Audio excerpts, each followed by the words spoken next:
الحمد لله رب العالمين والصلاة والسلام على أشرف الأنبياء والمرسلين نبينا محمد وعلى آله وأصحابه أجمعين ومن تبعهم بإحسان إلى يوم الدين أما بعد. هي أرجوزة المئية لابن أبي العز الحنفي رحمه الله تعالى በነቢዩ ሰለላሁ ዐለይሂ ወሰለም ሲራ የህይወት ታሪክ ላይ የተጻፈውን ግጥም የምንማርበት ደርሳችን ነው። በዚህ ደርስ ላይ ዛሬ የምንመለከተው ከ26ኛው ስንኝ ይሆናል። قال رحمه الله تعالى ثم دعا في 4 الأعوام بالأمر جهرة إلى الإسلام የአላህ መልእክተኛ ነቢዩ ሰለላሁ ዐለይሂ ወሰለም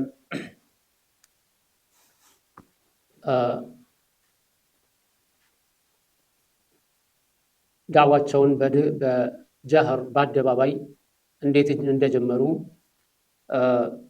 የሚጠቅሱበት ግጥም ነው እና ይህ የነቢ ሰለላሁ ዐለይሂ ወሰለም ዳዕዋ ሲርያ እና ጀህርያ በመባል ይታወቃል። የነቢ ሰለላሁ ዐለይሂ ወሰለም ዳዕዋ የድብቅ ዳዕዋ እና የአደባባይ ወይም የግልጽ ዳዕዋ በመባል የሚታወቀው የነቢዩ ሰለላሁ ዐለይሂ ወሰለም ዳዕዋ ሲርያ በዳር አልአርቀም ውስጥ ዋሂ ከወረደላቸው ጊዜ አንስቶ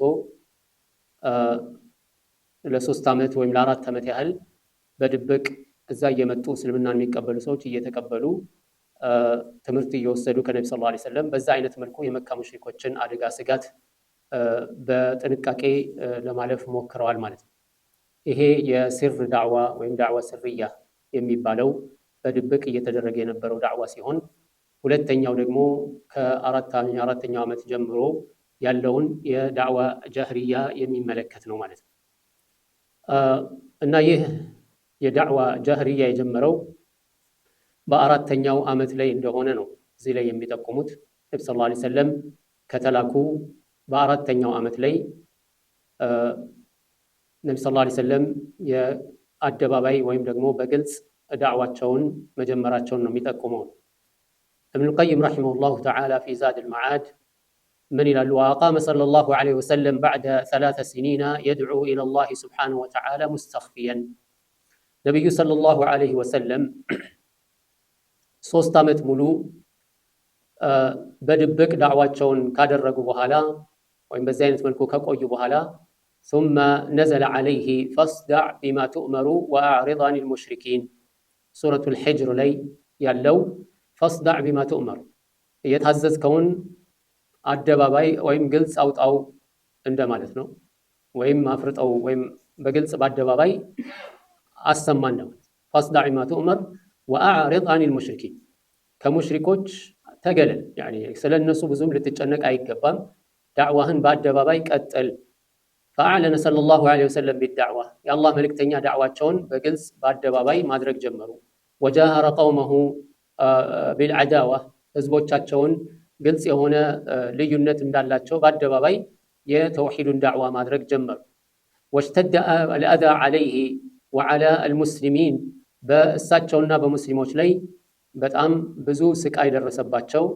حتى أذن الله لهم بالهجرتين አላህ ስብሓነሁ ወተዓላ ሁለቱን ሂጅራዎች እንዲያደርጉ እስከሚፈቅድላቸው ድረስ ማለት ነው። ስለዚህ ሸኹ እዚህ ላይ ምንድን ያሉት? ثم دعا في 4 الأعوام ከዛ በ4 ዓመት ውስጥ ነቢ ሰለላሁ ዐለይሂ ወሰለም ዳዕዋቸውን አደረጉ ማለት ነው። የ4 الأعوام ከዛ በፊት በነበረው ማለት ነው። አንዳንድ ኑሰኾች ላይ ራቢዕ الأعوام ተብሏል። 4ኛው ዓመት ላይ እንደማለት ነው። ነቢ ሰለላሁ ዐለይሂ ወሰለም ለ4 ዓመት ያህል ዳዕዋቸውን ካደረጉ በኋላ በ4ኛው ዓመት ላይ ቢልአምሪ ጀህረተን ኢለል ኢስላሚ ወደ እስልምና በአደባባይ በግልጽ ዳዕዋ እንዲያደርጉ ትዕዛዝ በመምጣቱ ምክንያት الأمر يعني በትዕዛዝ ከአላህ በመጣ ትዕዛዝ ጀህረተን ዳዕዋቸውን ማለት ነው በግልጽ በአደባባይ ወደ ኢስላም መጣራት ጀመሩ ማለት ነው። ወራቢዑ ሚነ ኒሳኢ ورابع من النساء و12 من الرجال الصحب ورابع من النساء و12 من الرجال الصحب كل قد هجر إلى بلاد الحبش في 5 عام وفيه عادوا ثم عادوا لا ملام ወራቢዑ ሚነ ኒሳ ቅድም እንዳልነው ያንን ዳዕዋ እያደረጉ በጣም ሙሲባው እየበዛ ስቃዩ እየበዛ በደረሱበት ቦታ ሁሉ ሙሽሪኮቹ አማኞቹን አዛ ማድረጋቸው እየገፋና እየበረታ ሲሄድ አላህ ሱብሓነሁ ወተዓላ ሂጅራ እንዲያደርጉ ፈቀደላቸው ማለት ነው። ስለዚህ የመጀመሪያው ሂጅራ ወደ ሀበሻ ራቢዑ ሚነ ኒሳ ከሴቶች 4 و12 ሚነ ሪጃል ከወንዶች ደግሞ 12 ሰሐባዎች ማለት ነው። አሱሕቢ ኩሉን ቀድ ሀጀር ሁሉም ተሰደዱ ማለት ነው። 4 ሴቶች እንደዚሁም 12 ወንዶች ማለት ነው። ኢላ ቢላድ ልሑብሺ ወደ ሐበሻ አገር ፊ 5 ዓም በ5ኛው ዓመት ላይ ማለት ነው። ይህን ሂጅራ አረጉ። ወፊህ በዛው ዓመት ላይ ዓዱ ተመለሱ ከሐበሻ። ምክንያቱም የተነዛ ወሬ ነበረ። አው የመካ ሙሽሪኮች ሁሉ እስልምናን ተቀብለዋል፣ ሰላም ተፈጥሯል፣ ሁሉም በደስታ እየኖረ ነው የሚል ወሬ ተነዛ። የዚህን ጊዜ ስደተኞቹ መንገዳቸውን ወደ መካ አደረጉ ማለት ነው። በደስታ በቃ ሀገራችን ላይ እንኖራለን ብለው ሲመለሱ እዛ እንደደረሱ ወይም በተቃረቡበት ሰዓት ላይ ይሄ የተወራ ወሬ አሉባልታ እንጂ እውነት እንዳልሆነ ሲሰሙ ثم عادوا لا ملام ከዛ በኋላ እንደገና ተመልሰው ወደ ሐበሻ ሁለተኛውን ሂጅራ አረጉ ማለት ነው። በዚህ ግጥም ላይ ለማነው ثم عادوا لا ملام يعني ምንም ወቀሳ የለም። ትክክል መስሏቸው የሰሙት ዜና መጡ፣ አልተሳካም፣ እውነት አይደለም፣ ተመለሱ፣ ምንም ወቀሳ የለም በዚህ ላይ እንደማለት ነው። እዚህ ቦታ ላይ ሁለቱንም ሂጅራዎች ነው ያነሱት። ራቢዑ ሚነ ኒሳ و12 ሚነ ሪጃል ቁጥራቸው ይሄ ነው ማለት ነው። 4 ሴቶችና 12 ወንዶች ማለት ነው። ወደ ሐበሻ ከተሰደዱ በኋላ የሰሙት ዜና ስለነበረ ወደ መካ ሊመለሱ ሲሉ ያ ነገር ውሸት መሆኑ ሲታወቅ እንደገና ተመለሱ ማለት ነው። ሲመለሱ ግን በሁለተኛው በሚመለሱበት ጊዜ ሌሎች ሰዎች ተጨምረዋል። 83 رجل ومعهم جماعة حتى كمل وهن 10 و8 ثم قد أسلم في السادس حمزة الأسد 83 رجل በሁለተኛው ሂጅራ ላይ ወይም በሁለተኛው ወደ ሐበሻ በተደረገው ስደት ቁጥራቸው ጨምሮ ነበር። ከወንዶች 83 رجل 83 ወንዶችና ወሁነ يعني እነሱ ሴቶቹ ማለት ነው 10 و8 18 ነበሩ። 18 ሴቶችና እንደዚሁም 83 ወንዶች ማለት ነው። በዚህ ያህል ቁጥር እንደገና ተመልሰው ወደ ሐበሻ ተሰደዱ ማለት ነው። መጀመሪያ ላይ ሲመለሱ ወደ መካ ዜናው ውሸት መሆኑን ባረጋገጡ ጊዜ የተወሰኑት ቀርተዋል እዛው። የተወሰኑት አይ በቃ አንዴ ከመጣን እንደገና ደግሞ ተመልሰን ወደዛ እንሄድም ብለው የቀሩ የተወሰኑ ሰሐባዎች ነበሩ። ነገር ግን ብዙዎቹ ውሸት መሆኑን ሲያውቁ ተመልሰዋል። ابن القيم رحمه الله تعالى زاد المعاد لمن ይላሉ لما كثر المسلمون وخاف منهم الكفار ሙስሊሞች እየበረከቱ በሄዱ ጊዜና ካፊሮችም የቁጥራቸው መብዛት እያስጨነቃቸው ሲሄድ اشتد اذاهم له صلى الله عليه وسلم ነብዩ صلى الله عليه وسلم አዛ ማድረጋቸው እየበዛ ሄደ። وفتنتهم እሳቸውን መፈታተናቸው ማሰቃየታቸው ይሄ ነገር ሲበረታ يعني እሳቸውና ሰሐባዎችን ማለት ነው። فاذن لهم رسول الله صلى الله عليه وسلم في الهجرة الى الحبشه ወደ ሐበሻ እንዲሰደዱ ፈቀዱላቸው። ኢነ ቢሃ መሊከን ላ ዩዝለሙ الناس عنده እዛ ሐበሻ ላይ እሱ ዘንድ ማንም የማይበደልበት የሆነ ንጉስ አለና ወደዛ ሂዱ። በማዕና ንጉስ አለ፣ አገሩ የህግ አገር ነው፣ በንጉስ ነው የሚተዳደረው። ስለዚህ ማንም ሰው በደል መስራት ቢፈልግ ይቀጣል ማለት ነው።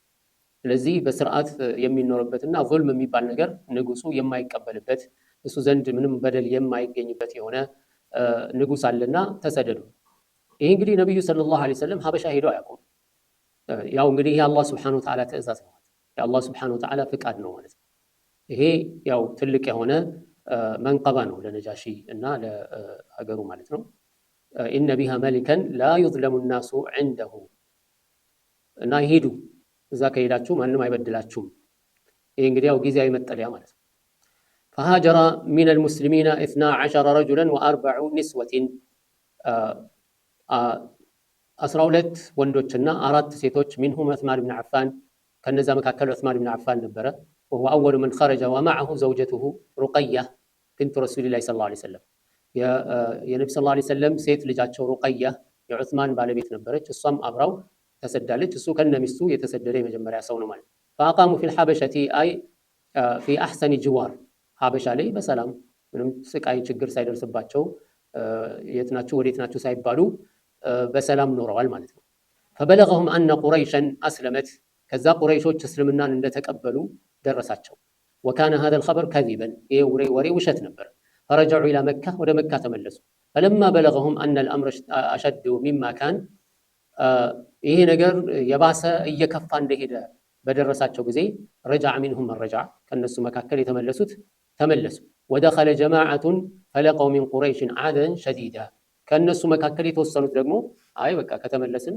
አንዴ መተናል አንመለስም ብለው የገቡ ነበሩ ከሙሽሪኮች በጣም ብዙ ስቃይ የደረሰባቸው ማለት ነው وكان ممن دخل عبد الله بن مسعود ይገኛል ታላቁ ሰሐቢ አብዱላህ ብን መስዑድ ረዲየላሁ ዐንሁ ከተመለሱ በኋላ እንደገና ተመልሼ አልሰደድም እዚሁ የሆንኩትን ሆናለሁ ብሎ ወደ መካ ላይ ከቀሩት ሰሐባዎች አንዱ ነው እንዲሁም በጣም ብዙ ስቃይ ከደረሰባቸው ነው ثم أذن لهم في الهجرة ثانيا إلى الحبشة ከዛ እንደገና ወደ ሐበሻ ተመልሰው እንዲሄዱ ፍቃድ ተሰጣቸው فهاجر من الرجال 83 رجلا ከዛ በሁለተኛው 83 ወንዶች إن كان فيهم عمار فإنه يشك فيه عمارም አለበት ይባላል ያው እርግጠኛ ዘገባ ባይኖርም ማለት ነው 83 ወንዶች ومن النساء 18 امرأة 18 ሴቶች ሆነው ተመለሱ ማለት فأقاموا عند النجاشي على أحسن حال نجاشي ዘንድ በጣም በቆንጆ በሰላም በጥሩ ሁኔታ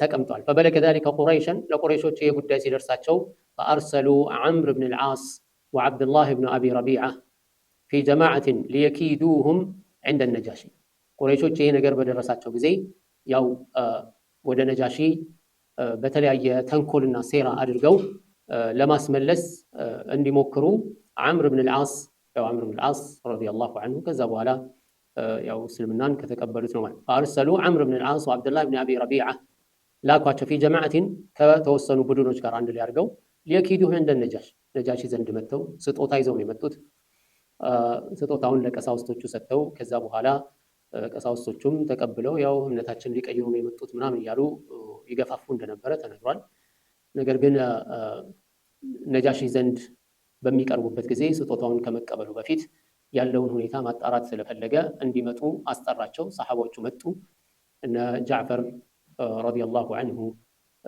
ከቡድኑ መካከል ተናጋሪ ሆኖ ፊትለፊት መጣ ያው ሱረቱ መርየም እንዳነበበ ተነግሯል ያንን በሚያነብበት ጊዜ እንደዚሁም ደግሞ ምንድነው የነበሩት እኛ በመካ ላይ እርስ በርሳችን የምንበላላ አንዳችንን የምንጨቁን ጉልበተኛው ደሃውን የሚጨቁንበት ዝምድናን የምንቆርጥበት የተለያየ ችግር ውስጥ ያለንበት ሁኔታ ነበረ አላህ ደግሞ የመልእክተኛ ሲልክልን ከዚህ ሁሉ ነገር እንድንቆጠብ ነው የመከረን ያንን ተቀብለን ነው የሄድ ነው በሚል አስረዳው ነጃሽም ይሄንን አምኖ ተቀበለ ይሄማ ትክክል ነው ኢሳ ከመጣው ጋር ምንም አይነት ልዩነት የለውም ያው አንድ አይነት ነው ስለዚህ እናንተ በሰላም መኖር ትችላላችሁ እስካላችሁ ድረስ በሰላም ትኖራላችሁ በሚል ፍቃድ ከሰጣቸው በኋላ እነዚህን የተላኩትን መልእክተኞች ከነ ስጦታቸው እንዲመለሱ መልሷቸዋል ማለት ነው ثم قد أسلم في السادس ከዛ በኋላ ማለት ነው رحمه الله تعالى እንዳሉት وهن 10 و8 ثم قد أسلم في السادس በስድስተኛው ሂጅሪያ ማለት ነው حمزة الأسد حمزة ነብዩ ሰለላሁ ዐለይሂ ወሰለም ዳር አልአርቀም ከገቡ በኋላ በሁለተኛው ዓመት ነው የሰለመው የሚባል አባባል አለ እንደዚሁም በስድስተኛውም ተብሏል ማለት ነው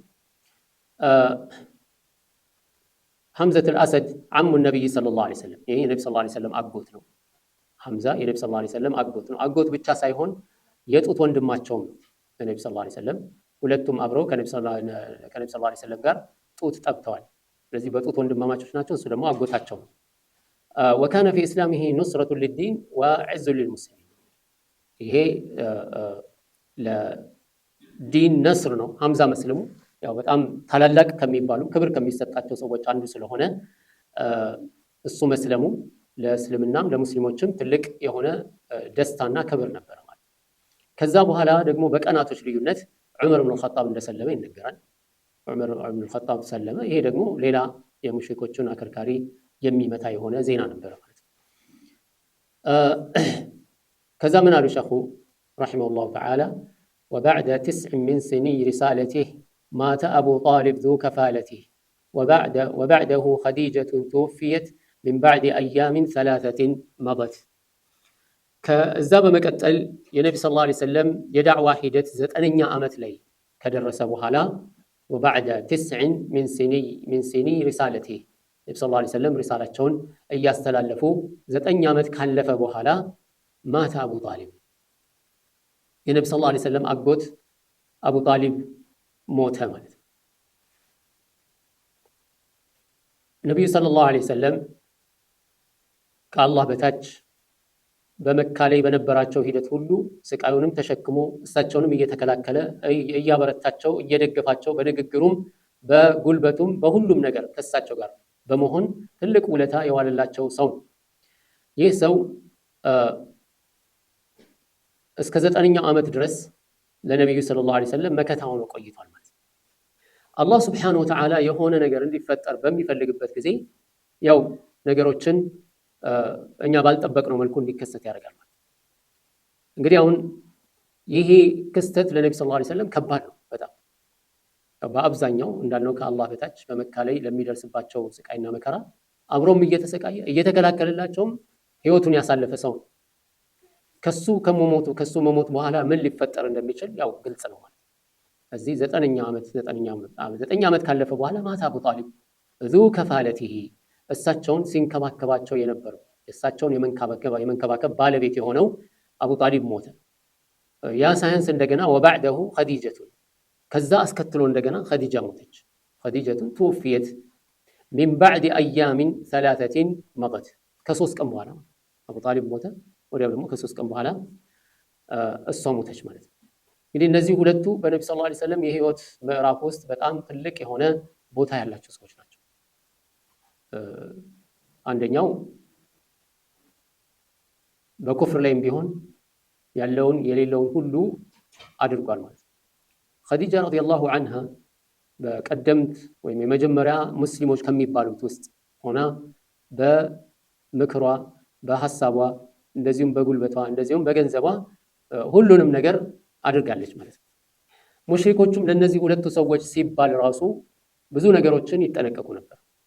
ነቢ ሰለላሁ ዐለይሂ ወሰለም ላይ ብዙ ነገሮችን ከማድረግ ይቆጠቡ ነበር። ስለዚህ እነዚህ ሁለት ሰዎች መሞት ለነቢ ሰለላሁ ዐለይሂ ወሰለም ከባድ ነበረ ማለት ነው። ኸዲጃ ረዲየላሁ ዐንሃ ከአቡ ጣሊብ በፊት ነው የሞተችው ወይስ አይደለም? የተለያዩ አስተያየቶች አሉ። ነገር ግን ያው ሸኹ ረሒመሁላሁ ተዓላ በዚህ አይነት መልኩ አስቀምጦታል። ጥሩ የሚባለው ይሄ ነው። አቡ ጣሊብ ሞተ። ከዛ በኋላ በቀናቶች ልዩነት ደግሞ ኸዲጃ ረዲየላሁ ዐንሃ ሞተች። እብኑ ከሲር ረሒመሁላሁ ተዓላ አልቢዳያ ወኒሃያ ላይ ምን ይላሉ?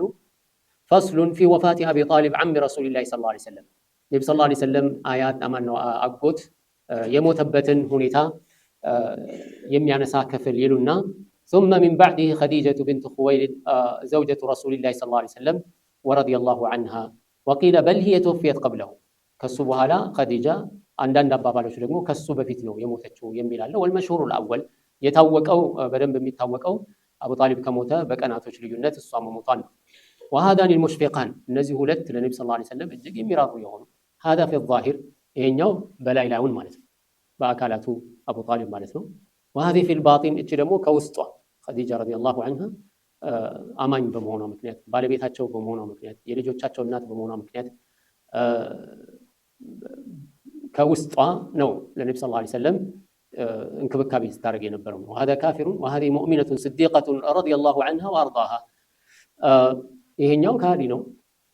እችኛዋ ደግሞ ኸዲጃ ረዲየላሁ ዐንሃ እውነተኛ አማኝ የሆነችና ከልቧ ለነብዩ ሰለላሁ ዐለይሂ ወሰለም ተከታይ የነበረች ናት። አላህ ሱብሓነሁ ወተዓላ ስራዋን ይውደድላት እንደዚሁም ያስደስታትን ነገር ያድርግላትና ነው።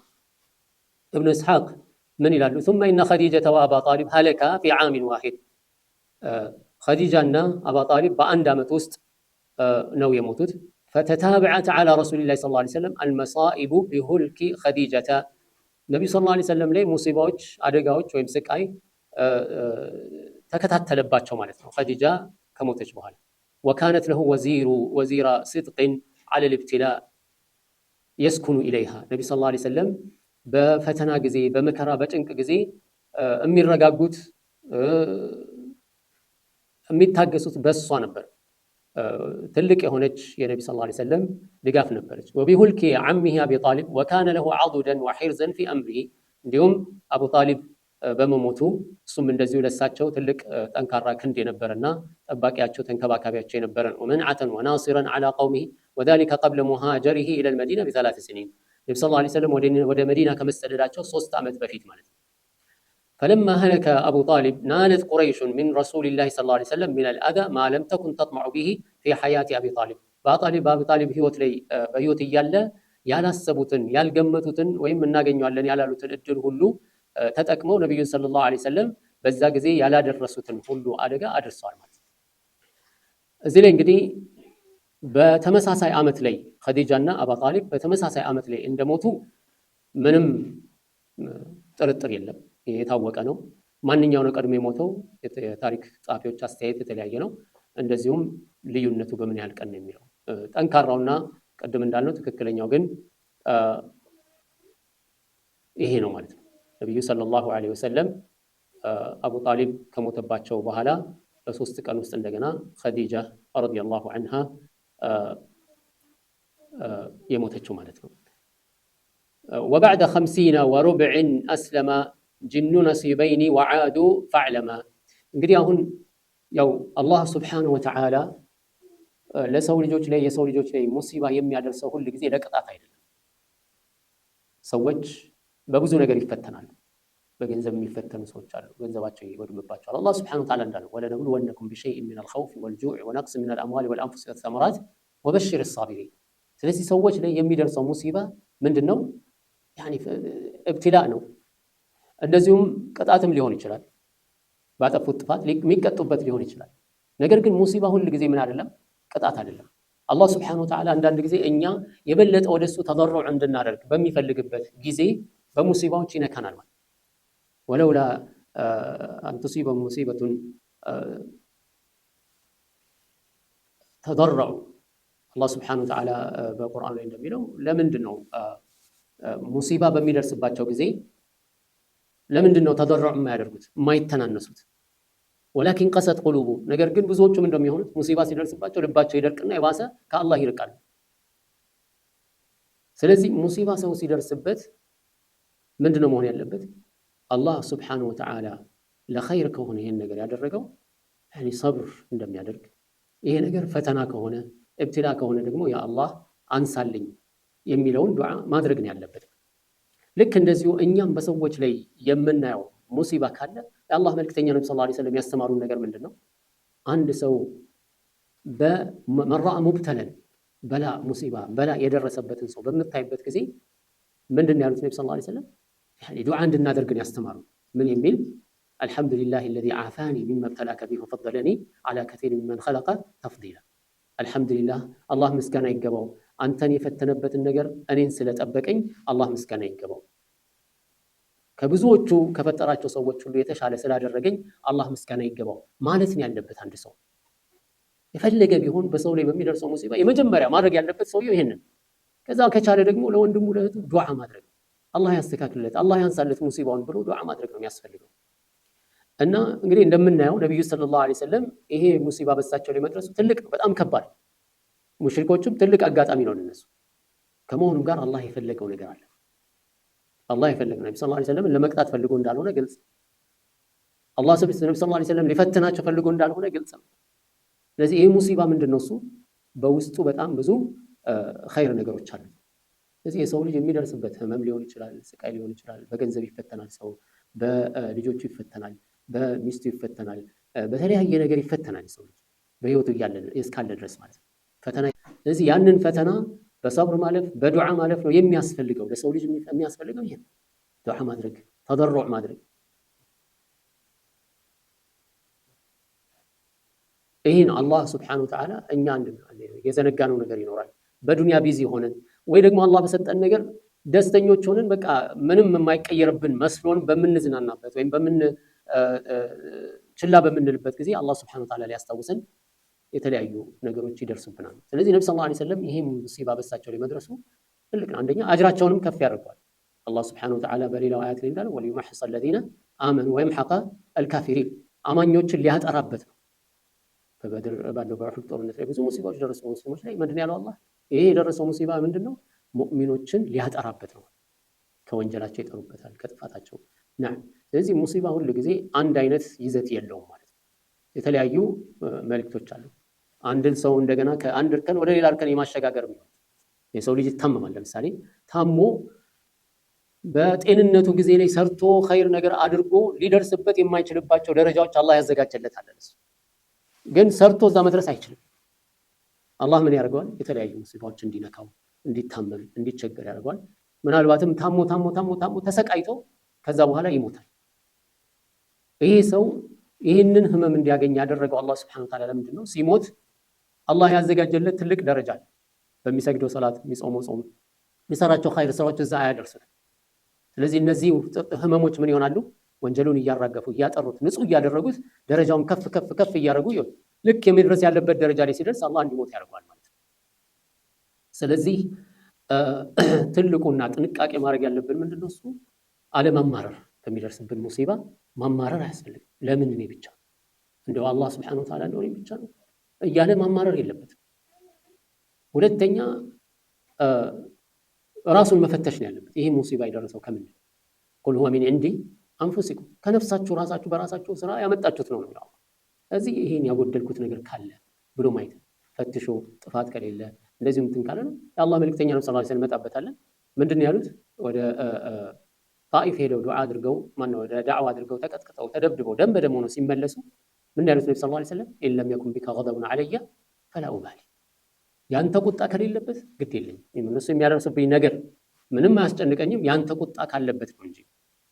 እዚህ አላህ ሱብሓነሁ ወተዓላ የተሻለውን ነገር እንዲያደርግ አላህን መለመን ነው ማለት ነው። ጠይብ ወበዕደ 50 ወሩብዕ አስለማ ጅኑ ነሲበይኒ ወዓዱ ፈዕለማ። ወበዕደ 50 ከ50 ዓመት በኋላ የነቢ ሰለላሁ ዐለይሂ ወሰለም ዕድሜ 50 ዓመት ሲደርስ ማለት ነው። ወሩብዕን 50 ዓመት ከሩብ ማለት እንግዲህ አንድ ዓመት ሩብ ስንት ነው? 3 ወር ነው። ከ3 ወር ማለት 5 ዓመት ከ3 ወር አካባቢ ላይ ሲሆን አስለማ የሚለው ያው ለግጥሙ ቤት እንዲመታ ነው ሻአሊፍ የገባቸው አስለመ ማለት ነው። አስለመ ነው። ጅኑ ነሲበይን ከሚባል ቦታ ይሄ ቦታ በቱርክና በኢራቅ መሀል ማነው በቱርክና በሶሪያ መሀል የሚገኝ ነው ይላሉ። እዛ አካባቢ የነበሩ ጅኖች ሰለሙ። ጅኖቹ እስልምናን ተቀበሉ። 50ኛ ዓመታቸው ነብዩ ሰለላሁ ዐለይሂ ወሰለም ከተወለዱ በ50ኛው ዓመት ጅኑ ነሲበይን እስልምናን ተቀበሉ። ወዓዱ ተቀብለውም ተመለሱ ዳዕዋ ሊያደርጉ ማለት ነው። ፈዕለማ እወቅ ይህንን እዚህ ምንድነው? ወበዕደ 50 ወሩብዕን አስለመ ወይም አስለም ጅኑ ነሲበይኒ ወዓዱ ፈዕለም እንደማለት ነው። እነዚህ ሁለቱ አሊፎች የመጡት ለቤቱን እንዲመታ ነው ማለት ነው። ነቢዩ ሰለላሁ ዐለይሂ ወሰለም 50 ዓመትና 3 ወር 50 ዓመት ከ3 ወር ሲሆናቸው እነዚህ የነሲበይን ጅኖች መጥተው ነቢዩ ሰለላሁ ዐለይሂ ወሰለም ቁርአን ሲቀሩ ይሰማሉ። ቁርአን ሲቀሩ ይሰሙና ጸጥ ብለው ያዳምጣሉ ማለት ነው። አልሐፊዝ አልዕራቂ በሌላ በግጥማቸው ላይ እሳቸው እንዲሁ ምን ይላሉ? ወበዕደ አን መደት ለሁ 50 ወሩቡዕ ዓምን ጃአሁ የስዐውነ ጅኑ ነሲበይን ለሁ ወካነ የቅረኡ ፊ ሰላቲሂ ቁርአና ቢነኽለትን ፈስተመዑ ወአስለሙ ወረጀዑ ፈአንዘሩ ቀውመሁም። ነቢዩ ሰለላሁ ዐለይሂ ወሰለም 50 ዓመት ከ3 ወር እድሜያቸው በሚሆንበት ጊዜ ነሲበይን ከሚባል ቦታ ጅኖች ይመጣሉ። ነቢዩ ሰለላሁ ዐለይሂ ወሰለም እየቀሩ ነበር ቁርአን የቅረኡ ፊ ሰላቲሂ ቁርአን እየቀሩ ነበረ ነኽላ በምትባል ቦታ ላይ ማለት ነው። ይህንን አዳመጡና ሰለሙ። ከዛ ተመልሰው ህዝባቸውን ማስጠንቀቅ ጀመሩ ማለት ነው። ይሄ የተለያዩ የታሪክ ጸሐፊዎች ይህንን ታሪክ አስቀምጠውታል። እንዲሁም ነቢዩ ሰለላሁ ዐለይሂ ወሰለም ከአሁን በፊት ዳዕዋ አድርገውላቸው እንደነበረም የሚያስቀምጡ ዘገባዎች አሉ። ሐታ አብደላህ ብን መስዑድም እንደዚሁ በአንድ ወቅት ላይ ከነቢ ሰለላሁ ዐለይሂ ወሰለም ጋር ተጉዘው እንደሄዱና ለብቻው ጥለውት ራቅ ብለው ሄደው ድምፅ እንደሚሰማና ነቢ ሰለላሁ ዐለይሂ ወሰለም ሲያናግሯቸው ድምፅ ይሰማ እንደነበርና ግን በአካል ምንም ነገር እንዳላየ የሚናገርበት ነው። ይህ ክስተት የሆነው ይላሉ ነቢዩ ሰለላሁ ዐለይሂ ወሰለም ያው ታሪኩ ረዘም ያለ ነው። ነቢ ሰለላሁ ዐለይሂ ወሰለም መካ ላይ ባደረጉት ዳዕዋ የተለያየ ስቃይ ሲደርስባቸው ጎሳዎችን ድጋፍ ይጠይቁ ነበር። ጥገኝነት በነፃነት ዳዕዋ ማድረግ የምችልበት እያሉ በአቅራቢያ ያሉትን ሰዎች ድጋፍ ይጠይቁ ነበር። ከነዛ መካከል የሄዱት ወደ ማን ነው? ወደ ጣኢፍ ህዝቦች። የጣኢፍ ሰዎችን ሄደው አናገሩ። በዛ ወቅት ላይ 2-3 ወንድማማቾች ነበሩ አካባቢውን በበላይነት እየመሩ ያሉት። ነቢ ሰለላሁ ዐለይሂ ወሰለም ወደ ህዝቡ ከመሄዳቸው በፊት እነዚህን ሰዎች ላናገር ብለው ከነዚህ ወንድማማቾች ጋር ቁጭ አሉ እና ያለውን ነገር አቀረቡላቸው። አላህ በነብይነት እንደመረጣቸው ምናምን ሁሉን ነገር ተናገሩ። አንደኛው እኔ በጣም አንተ የምታወራው ነገር የሚገርም አሁን እንደው አላህ ሱብሓነሁ ወተዓላ በመካ ውስጥ የሚልከው ሰው አጥቶ አንተን ነብይ አድርጎ ይልካል? በጣም የሚገርም ነገር ብቻ አይዋጥልኝም። ሁለተኛውም እንደዚሁ እንደው አላህ ሱብሓነሁ ወተዓላ አንተን ነብይ አድርጎ ከላከ የካዕባን ክብር ነው የገፈፈው ማለት ነው በማለት ነው የመለሰው። ሶስተኛው ትንሽ ያው እኔ ይሄ የምትለው ነገር አይገባኝ፣ እኔ አልቀበልም፣ ግን ጥሩም መጥፎም አለ በቃ ግን አንቀበልም ሄድ ብለው መለሷቸው። ነብዩ ሰለላሁ ዐለይሂ ወሰለም በቃ አዝነው እየተመለሱ እያለ በዚህ ብቻ አላበቁም። እነዚህ ሰዎች ህፃናቶችን እብዱም ምናምን አነሳስተው አባሩት፣ ደብድቡት ተባለ። ነብዩ ሰለላሁ ዐለይሂ ወሰለም በድንጋይ እያሳደዱ ይመቷቸው፣ ምን ሲሉ ሲፈነክቷቸው ምናምን ደም በደም ሆኖ ነብዩ ሰለላሁ ዐለይሂ ወሰለም ተመለሱ። ያው ከዚህ ክስተት ነብዩ ሰለላሁ ዐለይሂ ወሰለም በጣም ተሰምቷቸው አዝነው ስለነበር፣ ይሄ ደግሞ ከመቼ ነው? ያው እንዳልነው እነ አቡ ጣሊብ አይሻ ማነው አቡ ጣሊብ እና ኸዲጃ ከሞቱ በኋላ ስቃም የበረታው ከዛ በኋላ ነው። ነብዩ ሰለላሁ ዐለይሂ ወሰለም ድጋፍና ጥገኝነትን መጠየቅ የጀመሩት ከዛ በኋላ ነው። ዱዓ አደረጉ ነብዩ ሰለላሁ ዐለይሂ ወሰለም اللهم إني أشكو إليك ضعف قوتي። ያው ይሄ በጥንካሬ ደረጃ የተለያየ አባባሎች ቢኖሩትም ማለት ነው። ያ አላህ እኔ የኃይሌን ማነስ አንተ ወይም ደካማነቴን ላንተ ነው ስሞታ ማቀርበው። ወቂለተ ሒለቲ ዘዴዎቼ ሁሉ ወይም መንገድ የምለው ነገር እንደሌለኝ ወደ አንተ ነው ሸክዋ ማድረግ። ወሀዋኒ ዐለናስ ሰዎች ዘንድ ክብር ማጣቴ ወደ አንተ ነው ስሞታ ማቀርበው። ኢላ መን ተኪሉኒ ያ አላህ ወዴት ነው የምትተወኝ? ለማን ነው የምትተወኝ? የቅርብ ጠላት ቅርብ ዘመዴ ሆኖ የሚያሾፍብኝ የሚሳለቅብኝ ሰው ላይ ነው ወይስ የሩቅ ጠላት የሆነ እንደፈለገ የሚያሰቃየኝ ላይ ነው የምትተወኝ? ለማን ነው የምትተወኝ? ያ አላህ ኢን ለም የኩን ቢከ ገደቡን ዐለየ ፈላ ኡባሊ። ያ አላህ ያንተ ቁጣ በእኔ ላይ ከሌለብኝ ችግር የለውም እንሸከመዋለሁ በሚል ዱዓ አደረጉ ነብዩ ሰለላሁ ዐለይሂ ወሰለም።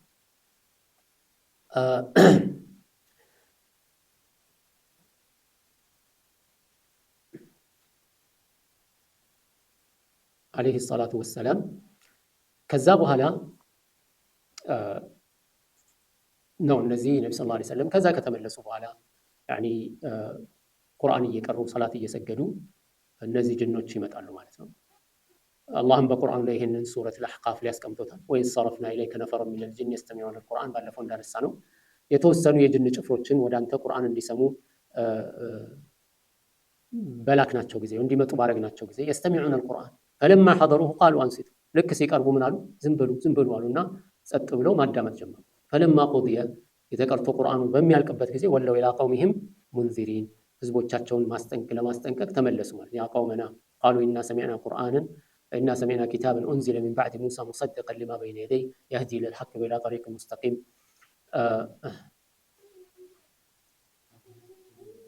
ናም ወኢላ ጠሪቂን ሙስተቂም ያ ቀውመና አጂቡ ዳዒየ አላህ ወአሚኑ ቢሂ የግፊር ለኩም ሚን ዙኑቢኩም ወዩጅርኩም ሚን ዐዛቢን አሊም። ከአላህ ቀጥታ ይጠብቃቸዋል፣ ወንጀላችሁን ይምርላቸዋል። ወመን ላ ዩጅብ ዳዒየ አላህ የአላህን ተጣሪ ደግሞ እምቢ የሚል ካለ የማይሰማ ካለ ግን ወመን ላ ዩጅብ ዳዒየ አላህ ፈለይሰ ቢሙዕጅዝን ፊል አርድ በምድር ላይ አስቸጋሪ ሊሆን አይችልም። አላህን አያስቸግርም። አላህ ሱብሓነሁ ወተዓላ ይበቀለዋል ማለት ነው። ናም ثم على سودة أمضى عقده في رمضان ثم كان بعده عقد ابنة الصديق في شوال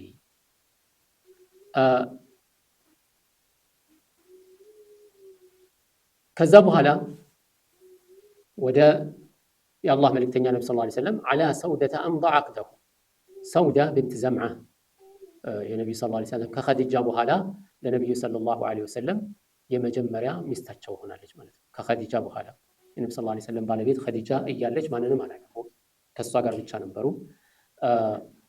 ከዛ ግን እሷ ከሞተች በኋላ በተወሰነ ጊዜ ክፍተት ነብዩ ሰለላሁ ዐለይሂ ወሰለም ሰውዳ ብንት ዘምዓ ቁረሽያ አገቧት። ከዛ በፊት እሷ አግብታ ነበረ።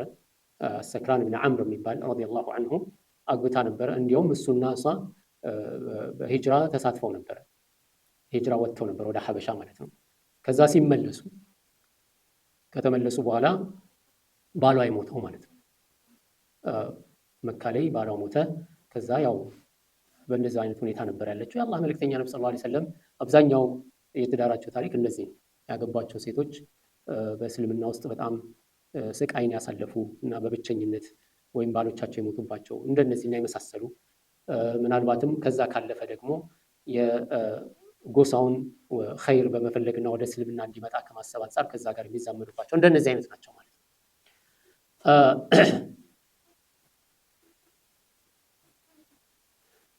እና ይህ የጋብቻ ስርዓት የተፈጸመው ፊ ረመዳን በረመዳን ውስጥ ነው ማለት ነው። ነብዩ ሰለላሁ ዐለይሂ ወሰለም ከመሰደዳቸው ወደ መዲና ከመሰደዳቸው በፊት 2 ዓመት ቀደም ብሎ ማለት ነው። ወይም 3 ዓመትም ተብሏል። በ2 ዓመት ቀደም ብሎ ከመሰደዳቸው ከ2 ዓመት በፊት እሷን ያገቧት ማለት ነው። ሰውዳ ረዲየላሁ ዐንሃ ከነብዩ ሰለላሁ ዐለይሂ ወሰለም ጋር በቂ ጊዜን አሳልፋለች። እድሜዋን በጣም እየገፋ ሲሄድ እንግዲህ ከሷ ኸሳኢስ ነብዩን ሰለላሁ ዐለይሂ ወሰለም ላለመለየት እና እሳቸውን ላለማጣት የከፈለችው መስዋዕትነት በዋናነት ስለሷ መናቂብ ይነገራል ማለት ነው። ይኸውም ምንድነው? ያው እያረጀች ስትሄድና ከነብዩ ሰለላሁ ዐለይሂ ወሰለም ጋር ያላት ግንኙነት እየቀዘቀዘ ሲሄድ ሰውዳ በዱንያ ብቻ ሳይሆን በአኺራም በጀነትም የነብዩ ሰለላሁ ዐለይሂ ወሰለም ሚስትን መሆንን ስለመረጠች ነብዩ ሰለላሁ ዐለይሂ ወሰለም ጋር ያው ሐሳብ አቀረበች ማለት ነው። እኔ አሁን ከእርሶ መለያየት አልፈልግም፣ ምንም ከእርሶም የምፈልገው ምንም ነገር የለም። የኔ ተራ ያው ሚስት ካለው አንድ ሰው ያሉት ሚስቶች ላይ ቀናቶችን ማከፋፈል የግድ ነው። እዚህ የኔ ድርሻ የሆነውን የኔ ተራ የሆነውን ቀን ለአይሻ አሳልፌ እሰጣለሁ። እኔ ግን በቃ ከእርሱ ጋር በሚስትነት መቆየት ነው ፈልገው በሚል በዛ ከነብዩ ሰለላሁ ዐለይሂ ወሰለም ጋር ተነጋግራ ያው በዚህ የነብዩ ሰለላሁ ዐለይሂ ወሰለም ሚስት ሆና ቀጥላለች ማለት ነው እስከምትሞት ድረስ ረዲየላሁ ዐንሃ። ከዛ በኋላ ከሰውዳ ጋር ይሄንን ጋብቻ ካደረጉ በኋላ ወዲያው ደግሞ በተወሰነ ወራቶች ልዩነት في رمضان ثم كان بعده عقد ابنة الصديق في شوال ሸዋል ላይ ደግሞ የአቡበክር ስዲቅ ልጅ አይሻን አጩ ማለት ነው። ከሂጅራ ከመሄዳቸው በፊት አጯት። ከዛ በኋላ ነብዩ ሰለላሁ ዐለይሂ ወሰለም ወደ መዲና ከተሰደዱ በኋላ አይሻ ረዲየላሁ ዐንሃ 9 ዓመቷ ላይ አብረው መኖር ጀመሩ ማለት ነው። በ9 ዓመቷ ነብዩ ሰለላሁ ዐለይሂ ወሰለም ማግባቷን አብዛኛው በተለይ በዘመናችን ያሉ ሰዎች ይህንን እንደ ማነወሪያ ወይም ማንቋሸሻ አድርገው ያነሱታል። ከሁሉም በፊት መጀመሪያ ልናውቅ የሚገባን ነገር አለ። አንደኛው ምንድነው? እሱ አይሻ ረዲየላሁ ዐንሃ ነብዩን ሰለላሁ ዐለይሂ ወሰለም ከማግባቷ በፊት ሰዎች መጥተዋል ሊጠይቁ ማለት ነው። አይሻን ለማግባት ለመጠየቅ መጥተዋል። ይሄ የሚያሳየን ምንድነው? እሱ በአካባቢው ላይ ወይም በባህሉ የተለመደ የጋብቻ ስርዓት ነው። በዚህ በ9 ዓመት አካባቢ ላይ እድሜ ወይም በዚህ እድሜ ላይ ማግባት ማለት ነው። ሁለተኛ ማወቅ ያለብን ምንድነው? እሱ እስከ ቅርብ ጊዜ ድረስ ይሄንን እንደ ጥፋት ያነሳ በታሪክ የለም። ይሄንን እንደ ጥፋት ያነሳ የለም። ሰዎች ከሆነ ጊዜ በኋላ አይ አሁን በኋላ እንስማማ፣ ሴት ልጅ መገባት ያለባት በዚህ እድሜ ነው፣ ያላቻ ጋብቻ ያለ እድሜ ጋብቻ ምናምን እያሉ የተለያየ ወሬ ማምጣት የጀመሩት ወደዚህ ቅርብ ጊዜ ሐታ በአሜሪካን ውስጥ እስካሁንም ድረስ ከ18 ዓመት ይላሉ እንጂ በ12 11 ዓመት ያላቸው ልጆች ያገባሉ እዚሁ አሜሪካን ሀገር ላይ ማለት ነው። ስለዚህ አንድን ሰው ጀጅ ማድረግ ከፈለገ አንድ ሰው እሱ ባልኖረበት ማህበረሰብና ባልኖረበት ዘመን ላይ አይደለም የሚፈረደው። እሱ በነበረበት ማህበረሰብ በኖረበት ዘመን ላይ ይሄ ነገር ችግር ነበረው ወይ? የነብዩ ሰለላሁ ዐለይሂ ወሰለም ጠላቶች ብዙ ከመሆናቸው ጋር እሳቸውን ለማጥላላት ለማንቋሸሽ የራቁ የሄዱ በጣም ብዙ ርቀት ከመሄዳቸው ጋር ይሄን ያነሳ ይል። ምክንያቱም ምንድነው በማህበረሰቡ በዛ ማህበረሰብ ብቻ አይደለም ከዛም በኋላ እስከ ቅርብ ጊዜ ድረስ ይሄ ነገር እንደ ኖር አይታይም። ስለዚህ አሁን የሆነ ወቅት ላይ ሰዎች መጥተው ተስማምተው በቃ በዚህ ህግ እንመራ ካሉ በኋላ ያለፈውን ማህበረሰብ ሁሉ በዚህ ህግ መፍረድ ይችላል? ይሄ በየትኛው አቅል ነው? አይምሮ ያለው ሰው ይሄንን እንዴት ሊያስብ ይችላል? ሌላው ይሄንን ነገር ለማንቋሸሽ የሚያነሱ ከሆነ የራሱንም ዞር ብሎ ማየት ያስፈልጋል። አንድ ሰው በተለይ አሁን እምነት አለን ክርስቲያኖች እንደ ትልቅ ታሪክ ያነሱታል። የእኛስ እሺ ነብዩ ሰለላሁ ዐለይሂ ወሰለም 50 ዓመት አይሻ 9 ዓመት 11 ዓመትና 9 ዓመት የተጋባውስ ያኒ መርየም አለይሃ ሰላም መርየም ከዮሴፍ ጋር የተጋባችው በስንት ዓመት? ዮሴፍ 9 ዓመቱ ነው፣ መርየም 11 ዓመት ነው ሲጋቡ ማለት ነው። ይሄ ለምን እንደኖር አይነሳም? ያኒ ይሄንን ማስተዋል ያስፈልጋል። ሌላው ደግሞ ነብዩ ሰለላሁ ዐለይሂ ወሰለም በ6 ዓመቷ ሲያጯት ለምን 3 ዓመት ሙሉ ጠበቁ? 3 ዓመት ሙሉ የጠበቁበት ምክንያቱ ምንድነው? ያኒ ይሄ የሬዲነስ ወይም ዝግጁነት ጊዜ ነው ማለት ነው። ሴት ልጅ ከዚህ ያህል ጊዜ በኋላ ዝግጁ ትሆናለች። ይሄ የታወቀ ነው ማለት። ስለዚህ 9 ዓመት አንዲት ሴት ለጋብቻ ዝግጁ ናት በዛ ዘመን ላይ። የአካል ብቃትም የአይምሮ ብስለትም ሁሉም አለ። አሁን ላይ የአይምሮ ብስለት ከሌለ የአካል ብቃት ከሌለ ይሄ አሁን ነው እንጂ የዛኔ አይደለም ማለት ነው። እነዚህን ነገሮች ከግምት ውስጥ ማስገባት ያስፈልጋል ማለት ነው። ሌላው የአላህ መልእክተኛ ነብዩ ሰለላሁ ዐለይሂ ወሰለም ነብይ ናቸው። የሚያደርጉት ነገር ሁሉ በምንድን ነው? በዋህይ የተመራ በዋህይ ነው። ከዋህይ ውጪ በራሳቸው አነሳሽ በራሳቸው ፍላጎት የሚያደርጉት ነገር የለም። የሆነ የተሳሳተ ነገር እንኳን ካረጉ አላህ ሱብሓነሁ ወተዓላ ያስቆማቸው።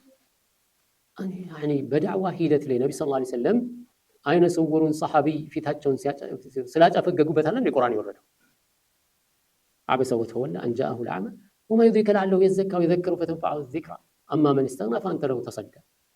ለዳዕዋ ካላቸው ጭንቀትና ጉጉት የተነሳ እነዛ ሀብታም ነን መራፍራይን ካን የሚሉት ሰዎች ምን አሉ? እኛን ለብቻ እስኬጁል ከያዝክልን እና ለኛ ለብቻ ዳዕዋ የምታደርግልን ከሆነ እንቀበልሃለን። ከነዚህ ከዳህዎች ከባሪያዎች ምናምን ከነሱ ጋር አንድ ላይ ስትሰበስበን ነው ማይመቸንኛ። طيب ችግር የለውም። ነብዩ ሰለላሁ ዐለይሂ ወሰለም ያንን ሰዓት ያዙላቸውና እያናገሯቸው እያለ አብደላህ ብን መክቱም መጣ። አላህ ሱብሓነሁ ወተዓላ ያው የሚፈልገው ነገር አለ ማለት ነው። እዚህ እሳቸው ይሄን ዳዕዋ ያደርጉ እያለ አለመምጣቱን ነው የመረጡት ነብዩ ሰለላሁ ዐለይሂ ወሰለም። የሱን መጠየፋቸው እሱን መጥላታቸው ለእነዚህ ሰዎች ካላቸው ወደ እስልምና እንዲገቡ ካላቸው ጉጉት የተነሳ ሮንግ ታይም ላይ ነው የመጣው ማለት ይሄ ነው። ስለዚህ ነብዩ ሰለላሁ ዐለይሂ ወሰለም ትንሽ ቅር አላቸው እና እሱ መጣና ምን አለ? አልምኒ ሚማ ዐለመከ አላህ ካስተማሩት ካሳወቁት ነገር እስቲ የሆነ ነገር አስተምሩኝ አለ። አሁን ፊታቸውን አዞሩ ሰዎቹን ለማናገር ማለት ነው። ያው እሱ ከመጣ እነዚህ አይነት ሰዎች ከመጡ አንቀበልም ስላሉ ማለት ነው። አላህ ምን አለ? ወማ ዩድሪከ ለዐለሁ የዘካ አው የዘከሩ ፈተንፈዐሁ ምን አሳወቀ? ይሄ ሰውዬ እኮ ራሱን ሊያጠራበት ሊመከርበት ከሆነስ እና ደግሞ ስትመክረው ያንን ምክር ተቀብሎ ግሳጼውን ተቀብሎ የሚጠቀምበትስ ቢሆን አማ መን ስተግና ጋዛ ሚክራራውን ራሱን ከፍከፍ የሚያደርገውን ሰውዬ አንተ ለው ተሰዳ ለሱ ገና እንትን ትላለህ ብሎ አላህ ሱብሓነሁ ወተዓላ በዚህ ደረጃ ነብዩ ሰለላሁ ዐለይሂ ወሰለም ወቅሷቸው ይህን ያህል ከባድ ብለው ሰዎች የሚያወሩት ጥፋትን አላህ ዝም አላቸው ማለት ነው። አይሆንም ይሄ ምን ያቱም በጣም ብዙ እንቅስቃሴዎች የአላህ መልእክተኛ አላህ ሱብሓነሁ ወተዓላ ይሄን አድርግ ይሄን አታርግ እያለ እሳቸው በኢጅቲሃድ ሊያደርጉ የነበሩትን የከለከለባቸው ቦታዎች ብዙ አሉ። ነዓም ስለዚህ ይሄ ሊታወቅ ይገባል ማለት ነው። ሰለጠንን በሚሉ ሀገሮች ላይ እስከ ቅርብ ጊዜ ድረስ አሁንም አንዳንድ ቦታዎች ላይ አለ ያኒ በ11 ዓመት 12 ዓመት እስከ 15 ዓመት ድረስ ባለው ያገባሉ ሴቶች አሁን ድረስ ማለት ነው በአሜሪካን ሀገር ላይ እንግዲህ በምሳሌ የሚነሱት ነው ያኒ በዚህ ደረጃ ነው ያለው ማለት ነው። ሌላ ሀገር ላይ ከተነሳ ምናልባት እንደዚህ አልሰለጠኑም ምናምን አላሉም ሌላም ሊወራ ይችላል። እዚህ ከአንድ በላይ የሚያገቡ ሰዎች ይታወቃሉ። ናም እዚህን እንደ ከባድ ኢሹ ለማንሳት ሞኞችን ሊያታልሉበት ይችላል። አስተዋይ የሆነ አይምሮ ያለው ሰው ነገሮችን ማገናዘብ የሚችል ሰው በዚህ አይሸማም። የአላህ መልእክተኛ ነብዩ ሰለላሁ ዐለይሂ ወሰለም አቅድ አደረጉ። በ9 ዓመቷ ነብዩ ሰለላሁ ዐለይሂ ወሰለም ሂጅራ ካረጉ በኋላ አገቧት ማለት ነው። አይሻ ረዲየላሁ ዐንሃ ከሷ ፈዳኢሎች መካከል አይሻን ልዩ ከሚያደርጋት ነገሮች መካከል ምን አለ? ሚን አነሃ አሐቡ አዝዋጅ ነብዩ ሰለላሁ ዐለይሂ ወሰለም ከነብዩ ሰለላሁ ዐለይሂ ወሰለም ሚስቶች መካከል እጅግ ተወዳጅ ናት። እንደዚሁም ነብዩ ሰለላሁ ዐለይሂ ወሰለም ልጃገረድ ሆና ያገቡት አይሻን ብቻ ነው። ከዛ ውጭ ያሉት ሌሎቹ ሚስቶቻቸው ሁሉ ልጃገረድ አልነበሩም። ነብዩ ሰለላሁ ዐለይሂ ወሰለም እሷ ቤት ውስጥ ሆነው ዋህይ ይወርድ ነበር። ከሷ ጋር ተኝተው እያለ ዋህይ የሚወርድበት ጊዜ ነበር። እንደዚሁም አላህ ሱብሓነሁ ወተዓላ ሰዎች አይሻን ስም ለማጥፋት የሄዱት ርቀት በጣም ከባድ ነበር። አይሻ ረዲየላሁ ዐንሃ ዝሙት እንደሰራች ተደርጎ ተወርቷል።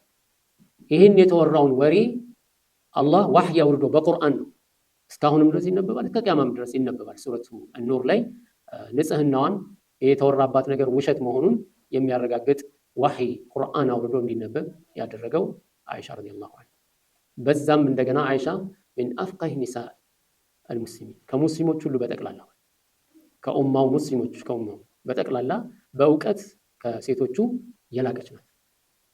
በእውቀት ከሴቶቹ ኡማው ላይ ካሉ ሙስሊሞች በእውቀት እሷን የሚደርስባት ማንም የለም። የተለያዩ ፈታዎች አሏት። ከሳባዎች መካከል በፍቅህ ሐዲስን በብዛት በማስተላለፍ ከሚታወቁት አንዷ ነች። ሌላው ፈዳኢሏ ደግሞ ምንድነው? ነብዩ ሰለላሁ ዐለይሂ ወሰለም ሲሞቱ እሷ ደረቷ ላይ ደግፋቸው ነው የሞቱት። ነብዩ ሰለላሁ ዐለይሂ ወሰለም በደረቴና በአንገቴ መሃል ተደግፈው የሞቱት ትላለች። እንደዚሁም ነብዩ ሰለላሁ ዐለይሂ ወሰለም የመጨረሻ እስትንፋሳቸው ላይ አይሻ ረዲየላሁ ዐንሃ መፋቂያ ወንድሟ እሳቸውን ሊጠይቅ ሲገባ መፋቂያ ይዘው ነበርና መፋቂያውን አተኩሮ ሲያዩ ልቀበልልህ ወይ ብላ ተቀብላ አኝካ አለስልሳ እንደሰጣቻቸውና በዛ እንደፋቁበት ያም ያው የኔ በመጨረሻ ህይወታቸው ላይ የኔ ምራቅና የእሳቸው ምራቅ የተገናኘበት በሚል ያነሳቸው እነዚህ ሁሉ ነገሮች በፈዳኢል የሚነሱ ናቸው። እንዲሁም ነብዩ ሰለላሁ ዐለይሂ ወሰለም ከሞቱ በኋላ የተቀበሩትም የሷ ቤት ውስጥ ነው ማለት ነው።